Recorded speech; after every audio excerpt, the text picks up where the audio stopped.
Hello, ഞാനിന്ന് എന്ത് content ചെയ്യുമെന്ന് പറഞ്ഞിരുന്നപ്പോഴാണ് വീട്ടിൽ കുറച്ച് ഏത്തപ്പഴം ഇരുന്ന് ഇല്ലാമാവുന്നത് കണ്ടത്. അങ്ങനെ എന്ത് ചെയ്യുമെന്ന് പറഞ്ഞ് യൂട്യൂബിൽ സെർച്ച് ചെയ്തു. ഏത്തപ്പഴം റെസിപ്പീസ് എന്നടിച്ചു. അപ്പോൾ വന്നത് കുറച്ച് ഐറ്റംസ്. അത് കുറച്ച് ടൈം പിടിക്കും, അതുകൊണ്ട് എളുപ്പത്തിന് എന്തെങ്കിലും ഉണ്ടോ എന്ന് നോക്കാമെന്ന് വിചാരിച്ചു. അങ്ങനെ ഏത്തപ്പഴം വെച്ച് ഷേക്ക് അടിക്കുമെന്ന് അറിയാൻ വേണ്ടി ഏത്തപ്പഴം ഷേക്ക് എന്നടിച്ച് നോക്കി. അപ്പോൾ കുറച്ച് റെസിപ്പീസ് തന്നു. അപ്പോൾ എനിക്ക് മനസ്സിലായി ഏത്തപ്പഴം വെച്ച് ഷേക്ക് അടിക്കുമെന്ന്. അങ്ങനെ ഏത്തപ്പഴം വെച്ച് ഷേക്ക് അടിക്കാൻ വേണ്ടി 2 പഴം എടുത്തു. ഞാൻ നിങ്ങൾക്കൊരു ഫ്രീ ടിപ്പ് തരാം. ഒരു കയ്യിൽ ഫോണും പിടിച്ച് മൂർച്ചയില്ലാത്ത പിച്ചാത്തിയും കൊണ്ട് പഴം മുറിക്കരുത്. ഇനി നമുക്ക് പഴം തൊലിച്ച് പാത്രത്തിലോട്ട് മാറ്റാം.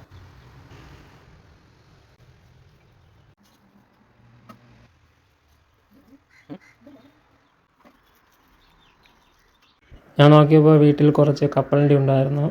അപ്പോൾ അതും കൂടെ എടുത്ത് ഷേക്കിൽ ഉപയോഗിക്കാം. തൊലിയുള്ള കപ്പലണ്ടി ആയിരുന്നു, അപ്പോൾ അത് ഞെരടി ഞാൻ തൊലി കളഞ്ഞു.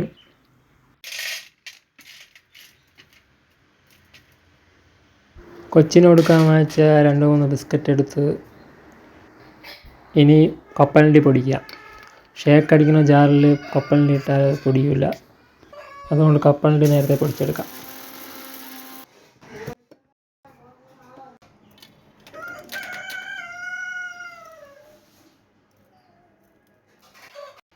ജ്യൂസ് അടിക്കുന്ന ജാറില്ല, അതുകൊണ്ട് ചെറിയ ജാറാണ്. അതുകൊണ്ട് ഒരു പഴം ഇട്ട് മാത്രമേ അടിക്കാൻ പറ്റൂ. പഴം പീസാക്കി ജാറിലോട്ടിട്ടിട്ട് അടുത്ത ബിസ്ക്കറ്റ് നമുക്ക് പീസാക്കാം. അത് പീസാക്കി നമുക്ക് ജാറിലോട്ടിടാം.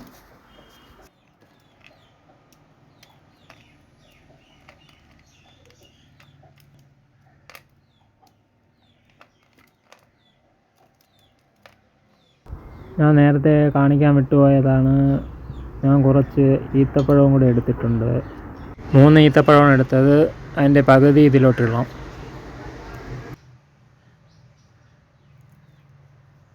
നേരത്തെ പൊടിച്ച് വെച്ച കപ്പലണ്ടി പൊടിയിൽ പകുതി ഇതിലോട്ടിടാം. എന്നിട്ട് നമുക്ക് ഇത് ഒന്ന് അടിച്ചെടുക്കാം. ഞാൻ ഇത് അടിച്ചെടുത്തതിന് ശേഷം മാത്രമാണ് പാല് ഒഴിച്ചടിക്കുന്നത്.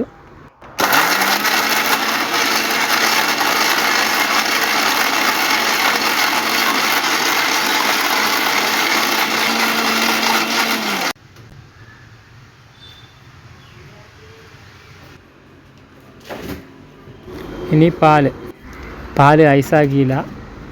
ഇവിടെ ഉള്ളവർക്ക് തൊണ്ടയ്ക്ക് സുഖമില്ലാത്തത് കൊണ്ട് തണുപ്പത്രയ്ക്ക് വേണ്ടെന്ന് പറഞ്ഞു.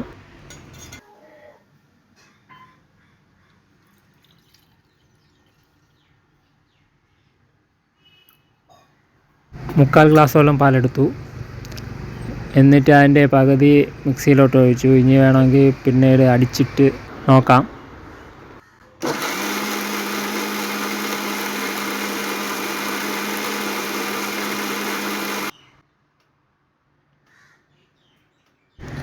ഇത് മതിയായിരിക്കും. ഇതൊരു പാത്രത്തിലോട്ട് മാറ്റിയിട്ട് ബാക്കിയും കൂടെ അടിക്കാം.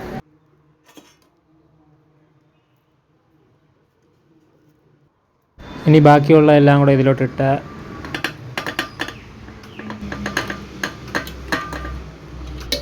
ആദ്യം അടിച്ചതിൽ ഞാൻ ഒരു സാധനം ഒഴിക്കാൻ മറന്നുപോയി, തേൻ. അപ്പോൾ അതിലേക്കും കൂടെ ചേർത്ത് ഇതിലോട്ടൊഴിക്കാം. തേൻ ഒഴിച്ചു. ഇത് മതിയായിരിക്കും.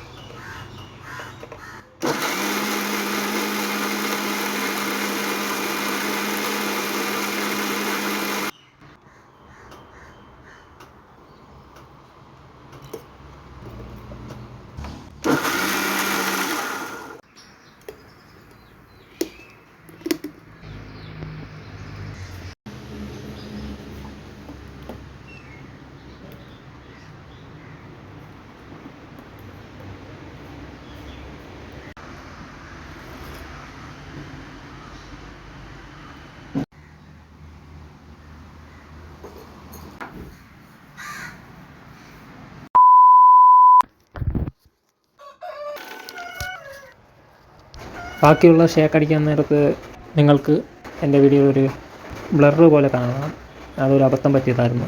ഫോണിലിട്ടിരുന്ന റബ്ബർ ബാൻഡ് ക്യാമറയിൽ കൂടി കിടന്നു. അത് ഞാൻ വീഡിയോ എടുത്ത് കഴിഞ്ഞിട്ടാണ് കണ്ടത്. പിന്നെ ഞാനത് ക്രോപ്പ് ചെയ്ത് വീഡിയോ സെറ്റാക്കി. അപ്പോൾ നിങ്ങൾക്ക് ഈ വീഡിയോ ഇഷ്ടപ്പെട്ടെങ്കിൽ ലൈക്ക്, ഷെയർ, സബ്സ്ക്രൈബ് ചെയ്യൂ. ഇനി അടുത്ത വീഡിയോയിൽ കാണാം. ബൈ.